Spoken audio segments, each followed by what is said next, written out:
Et la deuxième question, et là c'est le sujet où je me fais crever les yeux, mais c'est pas grave, c'est que pour accéder au centre de Thalasso, il y a trois possibilités.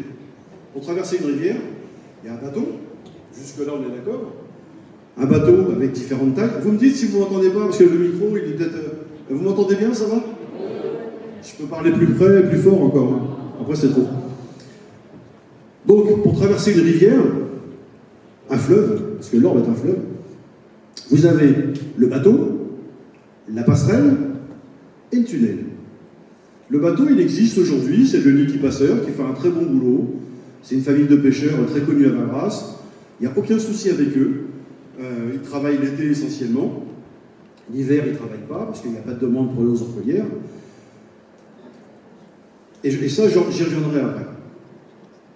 On a étudié avec des architectes la possibilité de mettre une passerelle. Alors une passerelle, il y a deux inconvénients.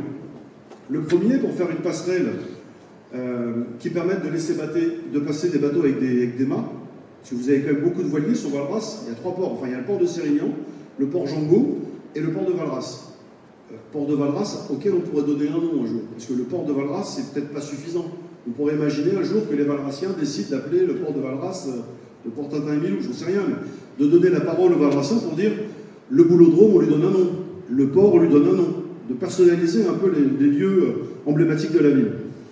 Donc pour revenir sur ça, vous avez trois ports, des voiliers avec des mâts qui montent des fois à 15 mètres.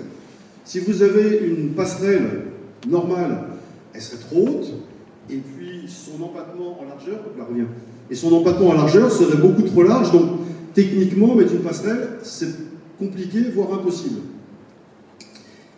Et il y a un monsieur qui m'a donné une idée un jour. Il m'a dit, viens, je t'emmène quelque part, on va aller voir quelque chose qui va te donner des idées. Et ce monsieur, c'était mon père.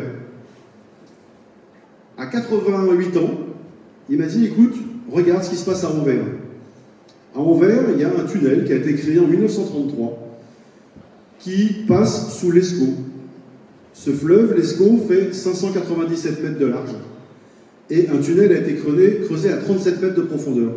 Et ça fait 100 ans que le tunnel fonctionne, et ça fait 100 ans que les gens viennent prendre ce tunnel, et depuis, il a été classé monument historique.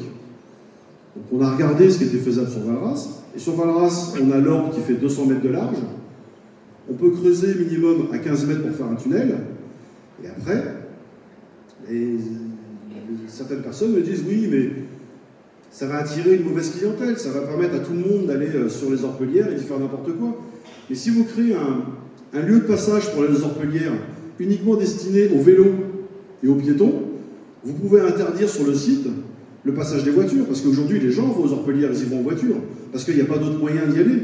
Mais si vous dites aux Valrassiens, à n'importe qui, allez aux orpelières en vélo, ils vont y aller. Et il y a aussi un autre point sur lequel il faut penser, c'est qu'à 3 km de là, vous avez Sérignan-Plage. Sérignan-Plage, c'est des campings, c'est des logements en location, avec quasiment zéro activité commerciale. Donc si grâce à ce tunnel, on arrive à faire venir les gens de Sérignan-Plage pour aller sur le marché, pour aller dans Valras, donc sans leur voiture, sans occasionner de bouchons, juste venir, garer leur vélo, les recharger, et ben on crée encore un pont pour augmenter l'activité économique de Valras. C'est ça que j'essaie d'expliquer aux gens, c'est qu'il faut trouver des ponts, des passerelles, pour faire venir des gens à nous, parce que s'ils ne viennent pas à nous, il faut qu'on aille les chercher. Donc ce tunnel est un bon moyen de les faire venir, et c'est également un moyen pour les enfants de Valras qui vont à l'école de voile, d'aller à l'école de voile à pied, de ne pas prendre des minibus et de faire tout le tour en passant par le chemin que vous connaissez.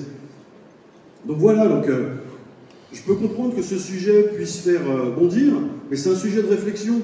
Quand on l'annonce, on ne dit pas, si on est élu, on va creuser demain, parce que c'est un projet qu'il faut mettre en place, réfléchir, le financer, parce que l'objectif, pour ce que je vous raconte, c'est pas de le mettre à la charge des Valrassiens.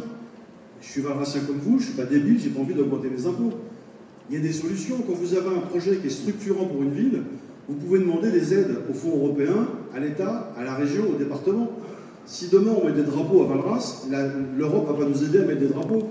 Si on arrive avec un projet en disant c'est un projet économique, touristique, environnemental, pédagogique, là, on peut commencer à trouver des subventions, des aides pour que le projet ne coûte rien à la ville. Pareil pour le centre de thalassothérapie. Quand je vous parle d'un centre de thalassothérapie, ce n'est pas la ville qui le finance. C'est des promoteurs dont c'est le métier ils créent un centre de thalasso, ils en récupèrent les bénéfices, bien l'entreprise, c'est des chefs d'entreprise, mais la ville récupère les taxes, récupère la clientèle, récupère du chiffre d'affaires. Donc l'objectif, c'est pas de dire on amène des projets et vos impôts vont augmenter, puisqu'il faudrait être complètement stupide de dire à tout le monde on arrive, on augmente les impôts, on est les plus forts. Il faudrait être absolument à côté de la plaque, donc c'est pas l'idée. Moi, ce que je propose, c'est des idées de réflexion. C'est qu'aujourd'hui, ces projets, ça permet justement de se dire mais Valras a des solutions. Si on se met tous ensemble à y réfléchir, ceux qui sont contre, ceux qui sont pour, ceux qui voient un intérêt, on peut transformer les choses, on peut faire en sorte que Valras s'ouvre vers l'extérieur.